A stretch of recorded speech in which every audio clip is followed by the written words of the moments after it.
Dans cet exercice, on va fabriquer des pièces au rythme d'une demi-pièce à la minute, suivant une loi de Poisson, ce qui correspond à 2 minutes entre chaque unité. Après la fabrication, il y a un poste d'ajustement qui effectue un ajustement et ça prend 15 secondes comme durée, suivant une loi exponentielle. Après cet ajustement, il y a une vérification automatique d'une durée exponentielle de 10 secondes. 20% des pièces retournent en ajustement à partir de là. On veut simuler 40 heures.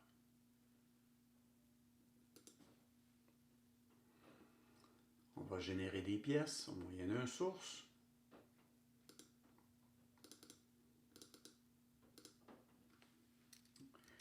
Disons, c'est notre générateur de pièces. On va mettre ça au pluriel. 0,5 unités par minute, ça veut dire 2 minutes suivant une loi exponentielle, étant donné que c'est une loi de Poisson, le 0,5 la minute. Alors, je vais venir ici, tout de suite indiquer 2 minutes pour la génération. C'est la fabrication comme telle. Donc, au lieu de pièces, on aurait pu dire tout simplement fabrication. Ça ne change pas grand-chose. Après fabrication, un ajustement. Alors, un serveur, ici.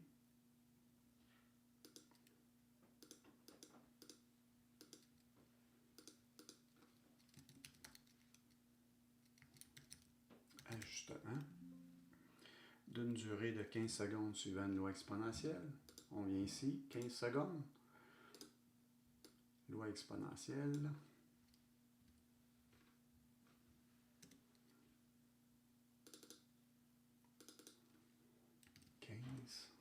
Et non pas des minutes, mais des secondes. On va générer ça ici.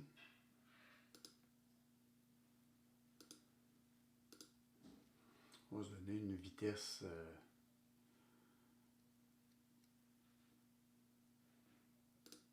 au lieu d'être infinie, on va dire 0,2 mètres par seconde. L'ajustement, 15 secondes. Après l'ajustement, une vérification automatique est effectuée, donc un serveur. On va mettre ça ici pour voir le déroulement. Donc, ici, c'est une vérification. Une durée exponentielle de 10 secondes.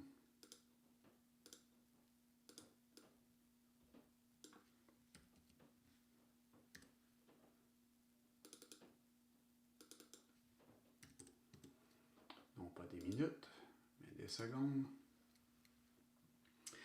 Et après cette vérification, on a 20% des pièces qui retournent en ajustement. Avant de faire ça, je vais créer ici un path pour ajustement vers vérification.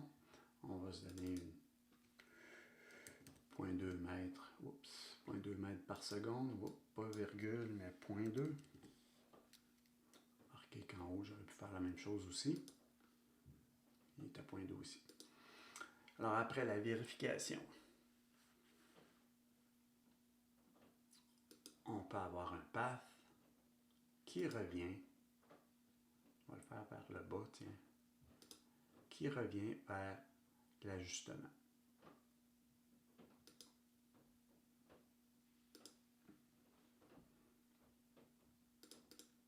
On va donner une vitesse de 0,2 aussi, mètres par seconde. Et un poids, le retour c'est 20% des pièces, donc un poids de 20. Et le 80 restant va tout simplement quitter. Donc on va faire un sync ici pour le voir. Donc fin.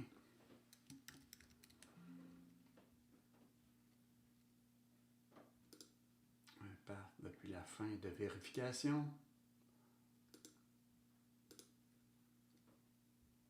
Et si je veux voir comment ça circule, je peux mettre aussi une certaine vitesse, exemple 0,2 mètres par seconde tout simplement, pour bien voir les unités circuler. Et évidemment, il faut que je mette un poids sur cet arc, sur ce connecteur.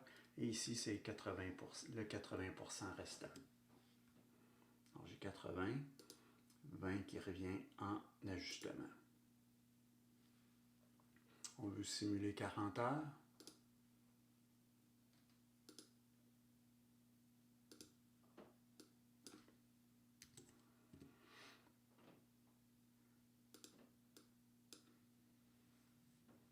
Ça va quand même assez vite ici. Je vais mettre juste un 5.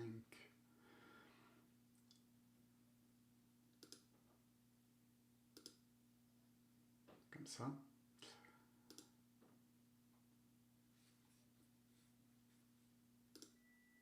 On va regarder.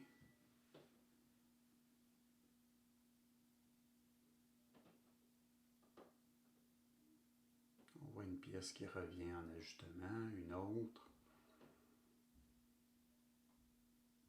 Ça se sépare. On va aller à la fin. Alors, quand on regarde les différents résultats, ce qui peut nous intéresser, c'est il y a eu combien d'unités qui ont été produites. Alors, par source, on voit qu'il y en a 1238. Ensuite, dans ajustement ou vérification, on peut le regarder. Là, il y en a eu combien qui sont passés. Exemple, en vérification, entrée 1564. Mais on sait qu'il y a des unités qui ont été reprises. Alors, lorsqu'on retourne en facilité, les unités qui ont été reprises, elles passent sur ce chemin-là ici. C'est sur Path 3. Alors, on va aller voir dans Results, Path 3. Ici. On voit qu'il y en a eu 327. Alors, 327, si on soustrait ça des unités qui sont passées au total, exemple dans l'ajustement, les 1565, ça devrait correspondre, 1565 moins 327, ça devrait correspondre au nombre d'unités qui ont été générées, soit 1238.